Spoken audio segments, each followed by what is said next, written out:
Well, good morning. Looks like it's gonna rain, and it's cold. It's like 3 degrees. But this is safely back in the yard, still under its own power and working. However, the anhydrous unit here has developed a leak. So, this is I think called a John Blue system. You turn the inside dial for your swath width, outside dial per acre, inside dial miles per hour, and then you set it at the back, but it's leaking out of here, so must be some sort of an O-ring, I guess. So you park it in front of the magic shop, and then somebody comes out and fixes it, hopefully. So anyways, Dad's gonna take that apart. I am going to make a few bags. I won't get out with the drill till later this afternoon, if at all today, because like I say, it does look like it's gonna rain. And we're pretty content. We got 310 acres or whatever it is in, 320. I ended up with actually quite a few more. I don't know if I'm just losing my touch or what, but I had mind you, the one quarter that I did has quite a few ins and outs around some trees. And with 50-foot seed drill with no sectional control, it actually, you end up with overlapping quite a bit. So it might not be as bad as it seems. I don't know. I thought I had too much overlap, because I know I got like 25 more acres done than I even have available ground for, right? So, and I sometimes wonder, some of the folks, when they're talking about how many acres they seed, are they just calling every single quarter 160 acres? Or are they counting up all of their overlap as acres they farm? Because realistically, it takes a lot of land base to get your acres up, because up where we are, you're hard pressed to find a good 160 acre piece. There are quite a few of them around, but you most likely aren't going to be fortunate enough to just own 10 160 acre parcels that are fully 160. You're most likely going to have some that are 110, some that are 130. You know, if you're unfortunate enough, you're going to have some that are 90. But I guess not unfortunate enough. It's just that's the way it works, right? Some of the land wasn't worth breaking. It was too rocky, too much sloughs. We have one over here that's 2 quarters, so it should be 320, and it's only 200 because there's a big slough out of it. Anyways, this can warm up for a sec. I gotta find some wrenches, adjust a couple of chains on my hammer mill, and then we'll get going. So I just got over here now to the feed shed. I'm gonna grab my scale, put it on my telehandler, and start making feed. But I did have to, I gotta highlight this. So when I was out seeding yesterday, Corey took some time and she went right through here and organized it up. So we got all our 50-pound bags on this side with some shavings. And then on the other side, we got oyster shells, we got beef supplement, we got turkey starter, chicken mineral premix, rabbit pellets, chick starter, that's turkey starter, I don't know what I called it, then hog mineral, and then some summer beef mineral. And actually in the other shed we got some hard lick tubs too that they sent up as well. So we are getting to have quite an array of stuff. And I guess there was a gentleman here yesterday, he said, oh, you guys are gonna have to build a big warehouse. And kind of that's what this became. This where we used to put our combine in here, and we used to put, you know, whatever equipment would fit, a couple of tractors, and now it's just left for feed. We do keep it open, so when folks are coming to load up, they can drive right in here, gets them out of the wind and the rain. And I guess probably next on the wish list is going to have to be a skid steer, because as we're getting more and more pallets and having to move more and more stuff around, it's getting a little more tricky to do it with the backhoe or the telehandler in here. It's still not impossible, it's just a little more tricky. So we'll keep our eye out for one of those, although a decent skid steer starts at around $30,000, so probably won't happen real soon. Well, good morning. Not exactly sure what day the stuff you just watched was from. I know I didn't video anything yesterday. We didn't even go seeding yesterday. Made a bunch of bags, and then can't even remember what we did. We did go to town, pick up some parts, some bolts, and paid our combine bill. And then the kids had their hockey camp last night in town, so we did that. or in the afternoon. And then actually we watched the hockey game last night. I watched about 90% of that hockey game. First game I've watched probably in 15 years. Almost watched the whole thing. I did have to bail out early because the molasses truck came last night about 10 o'clock, so I helped him unload. And then he just stayed in the yard last night because he had to go up north, drop off another 10 tons. Crazy enough, and luckily enough though that he did, because once we finished unloading, I went to bed, and he had left his truck running because it's a little bit cold here overnight yet, so he was just sleeping in his truck. And about 1 in the morning, the old attempted robbery for the summer started. So we had 2 trucks drive into our yard, or 1 anyways, and 1 stayed up by the highway. We got some pretty intense security around our place after 5 years ago when they stole like everything every few days. We went on the offensive and we bought a ton of security stuff. So we got bells and whistles and cameras and sirens and lights and all sorts of gadgets. So they didn't get anything. By the time they got into the yard, we were already up and started flipping lights on and stuff in the house. Plus, when they drove in and they seen the molasses truck running, I guess they assumed that there was somebody there. So, which there was. So that was nice that we didn't get robbed. Although it's unfortunate that that's starting up again. You know, the fair weather brings out all the shit rats, so they're out doing their thing. Very, very unfortunate. But anyways, I'm heading over with the drill, gonna seed out this one variety of wheat, and then we're gonna switch over to a different variety and plant that on this whole half. Then we'll have a nice comparison of the two. Should be okay. It's supposed to rain overnight, so we'll see what we can get done today. Well, good afternoon. Now we're seeding out the wheat. This variety is called Parada, and we're going to seed the rest of this half section to something called View Field and see if there's a difference. So we've been growing Parada for like 4 or 5 years. This year it had great protein. It was like 15.7, but the yield was way down. So we're hoping to find something that's got some good grade retention, has some decent protein, and a decent enough yield. Cool enough too. You can see my monitors. One whole section is done, another section's done, and you can see it corresponds to the wheat on the roller there. So that'll be out by the time I get back to the truck. We'll drop that manifold, sweep it out a little bit, get that wheat out of there, and then put the new stuff in. And then once we put in that new stuff, we're going to calibrate the drill one more time. It's a little bit smaller seed, and it's grams per 1,000 kernel, like its 1,000 kernel weight is a little bit different. So we're going to have to change just a little bit of how we're seeding it to make it comparable, right? Because that's not fair if you switch from one variety to another and you jack up the fertilizer and you change your seeding depth and you change the seeding rate, then you don't have a comparison at all. You just have 2 different varieties seeded. It may as well not even be the same actual crop. You're going to do that. So we'll try to do the best we can to get an accurate side-by-side comparison.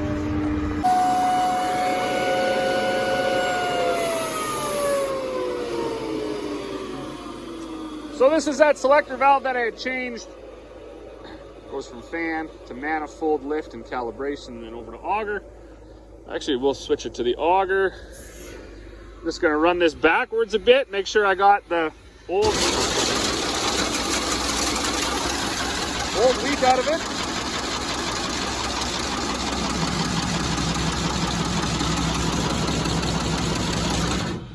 That wouldn't be very efficient to try to seed the new wheat with a bunch of that wheat mixed in.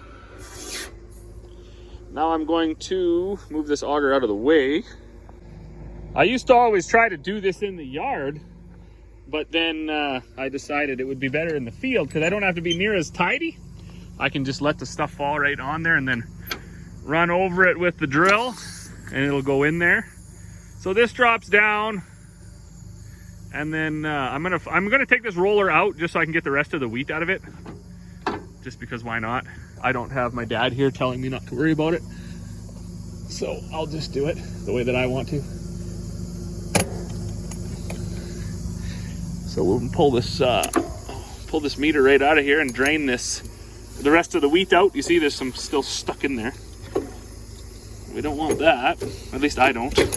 Oh man, right in the wind. Hold on a sec.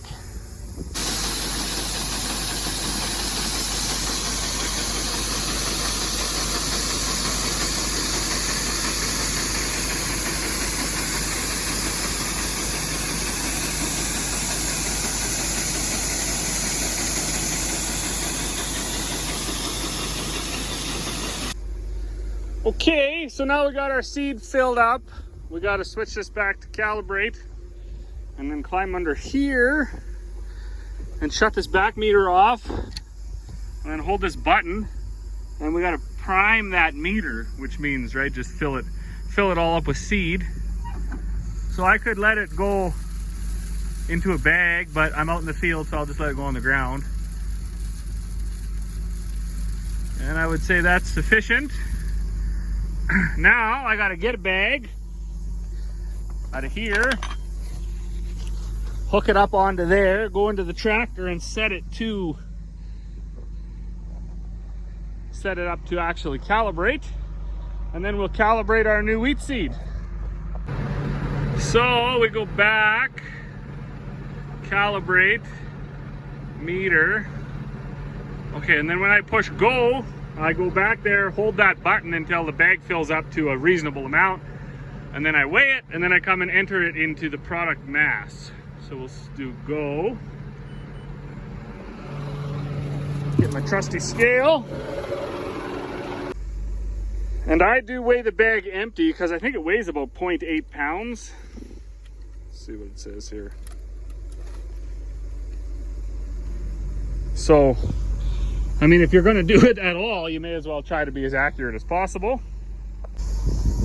Now I got the other meters off. There's nothing in tank 2. Tank 3 is the fertilizer. I'm going to fertilize at the same rate, so I'm not going to change that. So now I hold the calibration button, and this was the button that failed on me last year when I would be seeding and it would short inside this box and put the drill into calibration mode.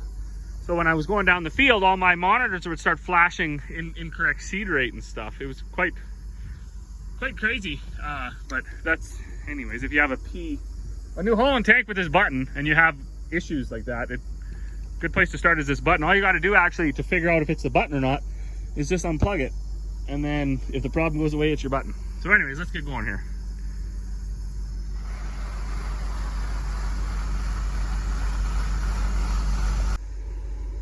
All right, so we'll get the bag stop swinging here. We're gonna get with 21.4. However, my monitor, or the scale, shut off in between getting the bag on there and getting it full. So we'll say 21.4 minus 0.8, so what do we got, 20.6? I hate it when it flashes between 0.4 and 5, that's just brutal.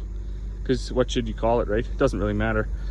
But we'll call it 21.4, so 20.6. So back in the tractor, we push stop, and then we enter 20.6, enter. That's what it spit out. I don't know what that number means, but anyway, so that's what it is. It probably changed this meter cal number. I didn't actually see if it changed it. It would have probably been something different. And now we're ready to roll because I didn't do these two tanks anyways. So back out, dump the bag out, move the truck off the field, put the auger up, put the manifold back up, and then we'll be back seeding in no time.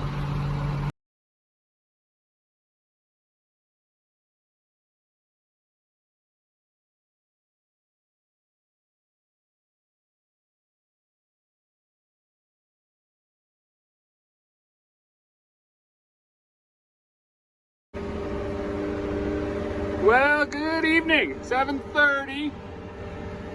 Just about to roll over 500 acres. I started way over at them trees. Windows are so dirty. Made about 3 or 4 rounds in. Got rid of that old wheat, that Parada wheat. Then I got everything cleaned out, switched over to the new Viewfield wheat, calibrated the drill, and then I left a bunch because I did these outside rounds. And then when I was going down there somewheres, I ran out of seed and I had to just make a beeline across the field up to where the trucks were at the yard. So I got like, what do I got? I got like 20 some acres probably between the old wheat and the new wheat on the north end of this half. And then I got basically just the south part of the quarter here, the south quarter of the half. But I'm gonna run out of fertilizer. Okay, that's my fertilizer. So that's not going to be enough to finish. And we didn't go get more fertilizer because it was like 5 o'clock on a Saturday. It's 5 o'clock on a Saturday. And it's September 27th. We've got 500 acres seeded already. So that's kind of nuts. Seeding conditions are pretty nice, but it's supposed to rain. That's why we didn't go get any more. So I would rather have it sitting in the plant for the 2 days of rain and snow than I would have it sitting on my truck for the 2 days of rain and snow. But one thing that's been just driving me up the wall here, when I seeded that quarter over there, the GPS worked fairly good. I'd say 95%. When I seeded the quarter right behind me here, on the other side of the trees, the GPS worked flawlessly, and I was like, hashtag winning, I got it figured out. Now that I've started on this quarter, I'll be driving along, and it'll just like, boom, bam, over, another 3 feet, and then go straight for a while. It's just zigzagging all over the place. I don't know why. Look at that. I'm overlapping like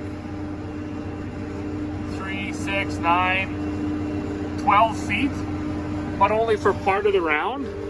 So I gotta get this, and there we go, look at it's doing it again. It just did a whole, and now look at, I'm overlapping like,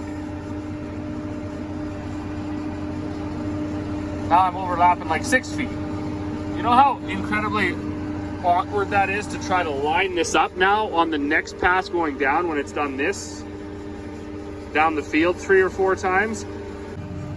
I am losing all efficiencies of having a GPS because this piece of junk isn't working at all, and I don't know why. I don't know what's not right about it. I think on Monday I'm going to just concede. I had been in talks with the GPS guy from the dealership last year a little bit, so I think I'm going to have to just concede and get him out here because, well, I don't think I have any misses. I might have a couple over there, just little wedges from where I did that. I'm just losing all efficiencies here. I'm not. You're supposed to be able to go. Hold on a second. So this, yeah, like this is supposed to work. That you can set your drill, set your width, and go down and come back. I know that the 500 system that we bought in 2006, I think it said 6 to 8 inch pass to pass accuracy. So going down, and it would be a straight line basically, and coming back it would weeble, wobble, or maybe even move over a little bit, but up to 6 to 8 inches. And then there was those subscription packages and things you could buy as it went on to get more and more accurate. Well, I don't know of very many people. In fact, I don't personally know of anybody that ever paid for the subscription. That was more row crop stuff, more intense farming. Most people were able to either tolerate that, foot or 2 foot overlap,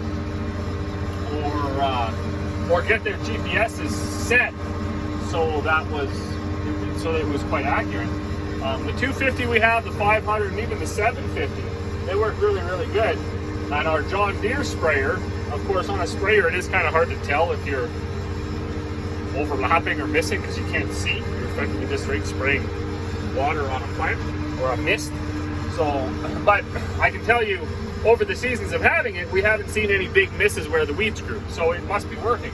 But this integrated system on this T9 is by far the biggest piece of junk, and should be an example of how this autonomous driving or stuff like that is a little bit on the iffy side for someone like me anyways, because I'm sitting in this thing and watching it, and it's got a straight line that it's supposed to be driving on, and nothing changes while we go down the field. And then all of a sudden, it just catches another satellite, is what I'm assuming is happening. And then it just, over here now. Now, that is basically a fairly broad or vague assumption, because I don't understand really how any of this works.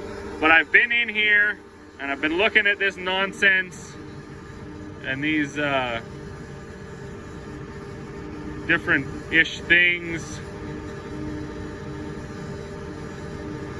And I can't see any further calibration settings or updates or anything like that. So I have to make the assumption that it's a software issue where this is getting all mixed up between maybe accuracy and availability, or it's, I don't know, something's shorting out in the system. I think what I'm going to have to do is get the guy that they have dedicated to GPS, and hopefully he's learned something over the winters or however long he's been there, some schooling on this stuff, that he can come out. It doesn't take him a week's worth of diagnosis to figure out that there's a, whatever, software glitch or a bad wire or something. Anyways, that's been the frustrations of my day, and it's 7:30. I probably can make one more round with the fertilizer I got, and then that's going to be it. Saturday afternoon. So as always, thanks for watching. We'll see you all on the next one.